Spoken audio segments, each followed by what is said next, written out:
would you say if I told you that we now know the prototype's endgame in Poppy Playtime, but also their actual identity as well? I can only assume you're saying thank you because everyone on the internet is super nice and you're definitely not calling me a lying piece of shit. You see, the final ARG video just came out and it reveals a lot that we didn't know about Experiment 1006. Including what could be our first underwater level and CG5 leaking his own song. What you're about to see and hear spins everything on its head as we reach the end of the Poppy Playtime universe. Copyright trademark. Hear me out.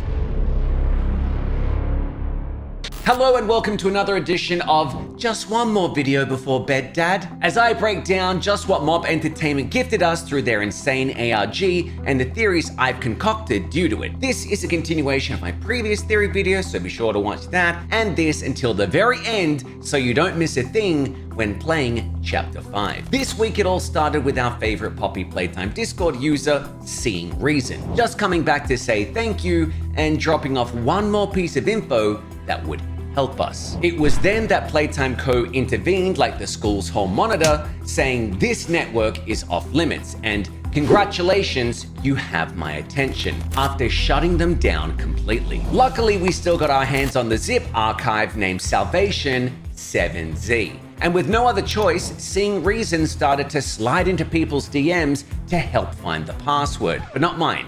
Apparently, I'm not their type, even though my mum says I'm the most handsome guy on YouTube. Anyway, the messages she started giving Discord members were part of a jigsaw that, when pieced together, showed a chaotic lab scene with the quote, "By the glimmer of the half-extinguished light, I saw the dull, yellow eye of the creature open," which, if you don't know, is a quote from Mary Shelley's Frankenstein. And this ties into the fact that the prototype also has one eye and could be considered not only a monster, but a Dr. Frankenstein himself. We'll get to that later. It was here that members figured out that the password to see what was inside Pandora's box was "Why Fear the Infinite," which is weird because I ask myself that every time I do my taxes. Inside was a file called Reap What You Sow, which brings us to a huge epiphany. They know me, guys. They know me. Just add in a Z and it's Reapz What You Sow. So obviously they know me, which is really weird, as they won't let me into their partner program as it's been shut down for 2 years.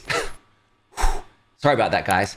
Hashtag justice for Reapz. What's important to note is if we add .png onto the end, we get to see a large hallway inside the Playtime Co. labs with a censor bar over something that will make you just as upset as when Pianosaurus died after 20 seconds of screen time. And the way that we get to be upset is by finding the URL in the image that gave us this video, restricted salvation. And if you were wondering why I hadn't addressed why we now know the prototype's master plan yet, it's because I need to show you this. Remember in the other videos where the two doctors are brainwashing Theo into acknowledging himself as Catnap?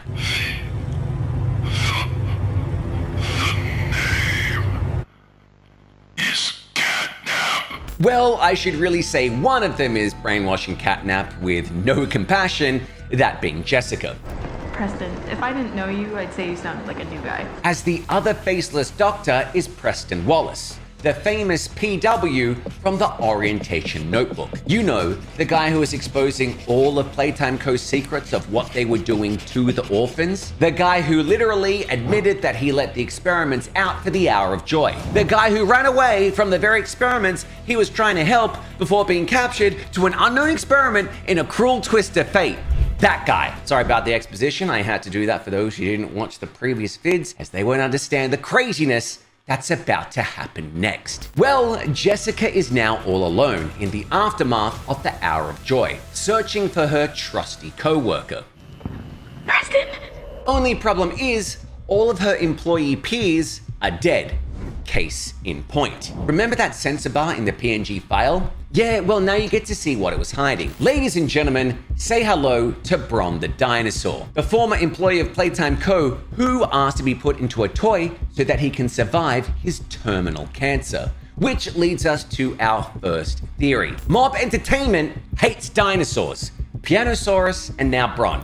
I rest my case Your Honor. But it's here that we see that there are other experiments alive, either scouting for the prototype or just trying to find something to eat to stay alive. Pay attention to what I just said, this will come in clutch later. And it was only a matter of time before experiment 1006 finds Jessica, the former Playtime co-orphan turned scientist, as his prey. You know those dreams where you're being chased by a monster and for some reason you're super slow, like you're running through water? Well, I think that's for a reason. As if we freeze frame right here, we get to see a huge reveal. This sign says aquarium prep rooms.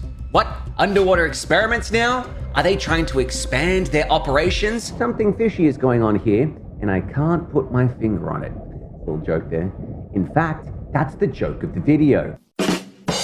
But seriously, this could be an indicator that Poppy Playtime will get its first underwater level. Only time will tell. It's here that Jessica trips over and we get a different view of the prototype, one that shows more definition on his limbs. That proves my second theory. The prototype goes to the gym and never misses leg day. More importantly, however, it shows that he only has one eye, for one of two reasons. Firstly, the Jester tarot card that kept getting teased in the holiday artwork shows a hat where one of the bells could be sitting in front of one of his eyes. Or, secondly, his other eye isn't the same as the one casting light, because we know he could be using other toy parts to make his body superior. This also makes sense as the pumpkin we see here has a very cheeky face that could easily be the prototype's with differing eyes. Whatever the reason, we know that Jessica is not going to meet a nice end, as we hear the prototype introduce themselves, or is it themselves? Good evening,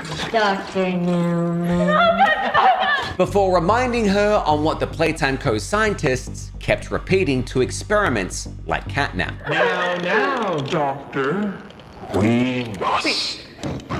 Now, I want you to listen to this audio clip very carefully. What does Jessica say here?